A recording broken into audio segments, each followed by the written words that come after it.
More rain in the first alert forecast tonight on WTOC.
Good Tuesday morning, everyone. It is November 6th. Happy Election Day. I'm Cyria Sandlin. Cutter Martin is joining us to see what your Election Day forecast looks like. Good morning, Cutter. Sunshine is out. That is good news.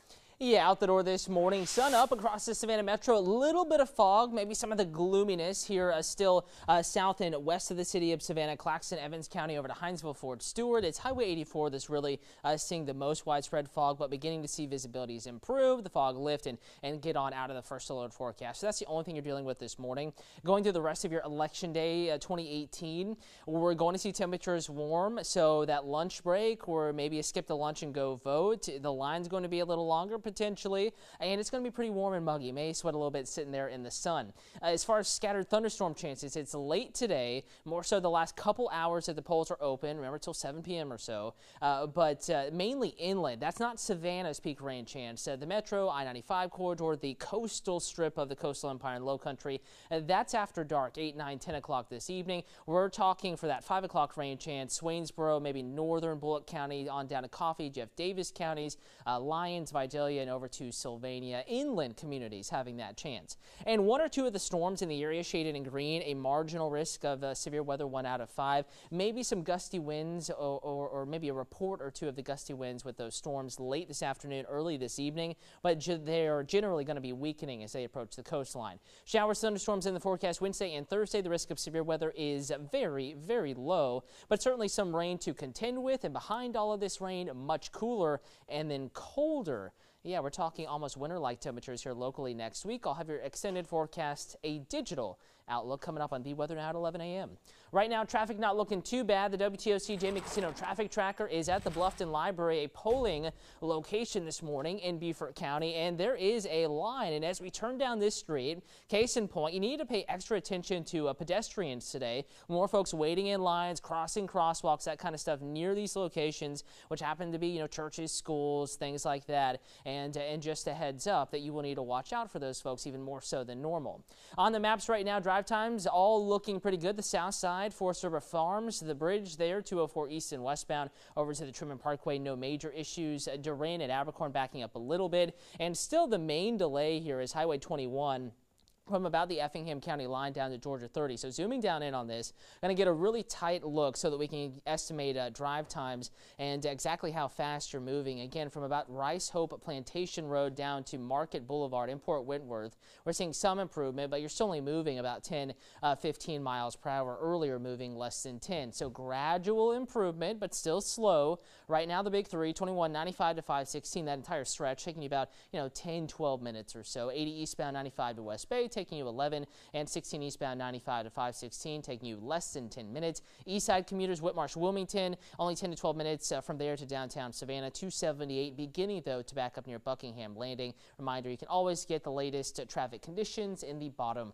of the WTOC weather app. Syria. All right, thanks, Cutter. Continuing with our election coverage, it is 8:08. The polls open a little more than an hour ago. Our Zach Logan has been out at the Coastal Cathedral Church, a polling location in Berwick, all morning. So, Zach, I see that line continues to get bigger out there. Yes, Irene, it's pretty much going to probably stay like this for most of the day. Like you said, we are in hour 2 of the polls being open here in Georgia, and this line has really not changed. Now, of course, people are getting in and out, but more people are coming in, they're parking their cars, and they're getting in line ready to cast their ballot. Now, if you still need to cast your vote, you still have time, of course. The polls will close at 7 this evening. That will be your last opportunity to participate in this election cycle.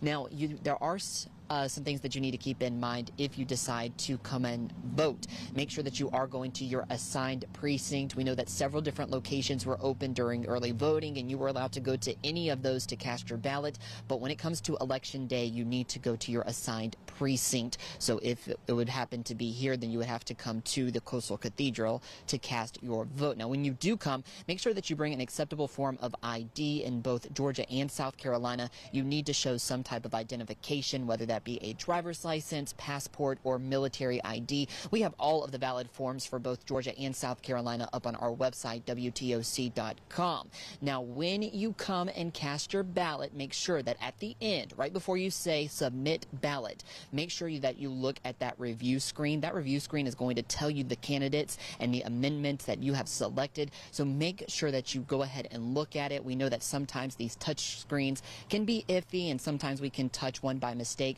So just go ahead and look at the end and make sure that all of the candidates that you have chosen are the ones that you want to vote for. Now, when it comes to campaigning, make sure that you keep all of your t-shirts and hats with your favorite candidate on them at home. They are not allowed at these polling locations. Poll workers will actually ask you to take your hat off or turn your shirt inside out if they see you with the candidate's name on it. Reporting live in Savannah, Zach Logan, WTOC News. Probably the biggest race we are watching today is the fight for Georgia's top job. Republican Brian Kemp and Democrat Stacey Abrams locked in a tight race that's brought a lot of national attention to the Peach State. And Libertarian Ted Metz is polling just well enough to cause a possible runoff. Both Abrams and Kemp made final pitches in the Coastal Empire yesterday. Kemp landed at the Savannah International Airport for a rally, and he headed out to the polls today.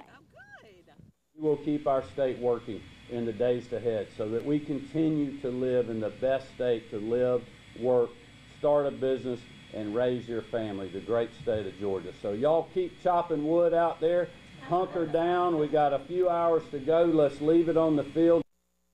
Meanwhile, Stacey Abrams spent the day touring Georgia's coast. She held several town hall meetings starting at the Longshoremen Union in Savannah. She made similar pushes to encourage voter turnout today.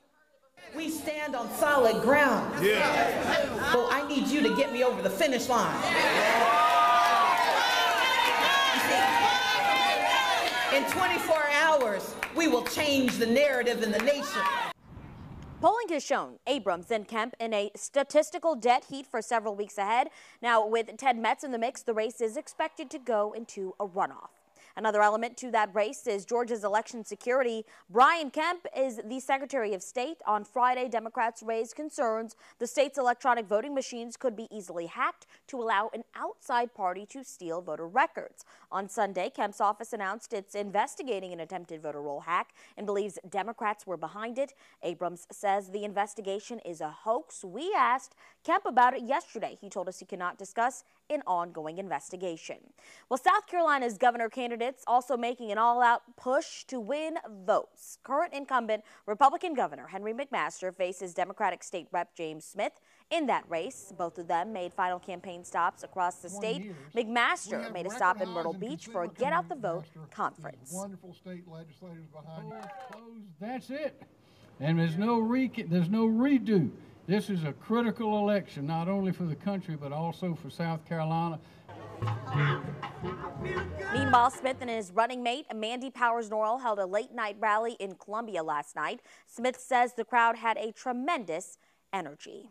And another hot race today is South Carolina's first congressional seat. Republican Katie Arrington facing Democrat Joe Cunningham. Arrington delivered a surprise primary upset to incumbent Mark Sanford. Both candidates spent their last day campaigning around the Lowcountry. Arrington campaigned in Hilton Head alongside the president's son, Donald Trump Jr. More than 1,000 Lowcountry voters lined the Port Royal Plaza, showing support for her. Cunningham spent the night in Charleston. I'm running for everything and everyone. Cunningham held an election eve unity rally at the Longshoremen Union building in Charleston. If Cunningham can pull off a win today, it would be the first time since the 80s a Democrat has represented South Carolina in Congress. Also, Southeast Georgia voters will soon pick their next congressman or congresswoman. Current Rep. Buddy Carter is hoping for another couple of years in the nation's capital, but his opponent, Lisa Ring, hopes to be a new face in Congress. WTOC and the League of Women Voters gave both candidates the opportunity to discuss why they should get your vote. We caught up with them again recently. They both say they've been busy trying to reach undecided voters. Well, of course, if you need help heading to the polls today, you can get help. Uber and Lyft are both offering free and discounted rides to polling places. The two rideshare apps are working with several agencies to provide those discounting rides. There is a promo code you can use for Uber as well as Lyft. That code for Lyft is VOTEGA101. And some local groups are also offering rides to the polls. The Savannah branch of the NAACP will be giving free rides from 9 a.m. to 6 p.m. We have that number on our website, WTOC.com. And speaking of our website, I want to let you know we have everything you need on the Elections Center. If you're confused about who's running for what, where your polling location is, what the results are, and even if you have questions about those amendments, we've got it all. So I want to make sure you are aware this is all on the Election Center page of WTOC.com. This is also where we will be updating the live election results. And we want to know what your plans are today. Are you voting? I want to see your peach selfie. I'm actually going to go vote right after this show, so I'll be back a little bit later. But let us know if you're voting. Keep checking in later after 7 p.m. for those updated election results, and we'll see you back here in a couple of hours with another update.